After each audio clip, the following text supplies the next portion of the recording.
If they receive the notice themselves, they're terrified to open it, so they'll put it aside. At this clinic, people who've fled dangerous situations and violent partners get help from people like Annette and Tony, but learn their difficulties are not over yet. The stress is enormous. We've had clients, on suicide watch because of these matters.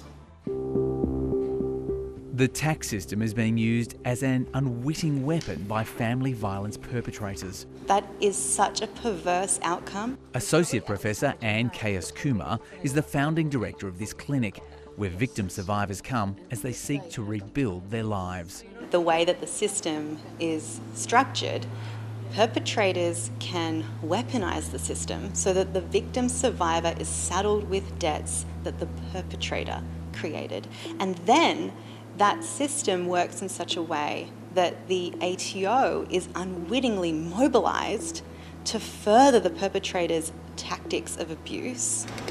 Many discover they've been appointed as directors to now failed companies or loaded with enormous debts, sometimes totalling hundreds of thousands of dollars. Research by Dr. Kumar and her team reveals approximately 14% of women facing financial hardship due to tax debts incurred them from family violence situations. It is a lack of economic security after someone has escaped a financially abusive situation that can drive them back into that relationship. In recent decades, family violence has been a largely unspoken problem, but our understanding has evolved rapidly. Banks, financial institutions and utilities have all changed their processes to deal with a hard reality that many customers have had debts created for them by abusive partners. But the ATO is lagging.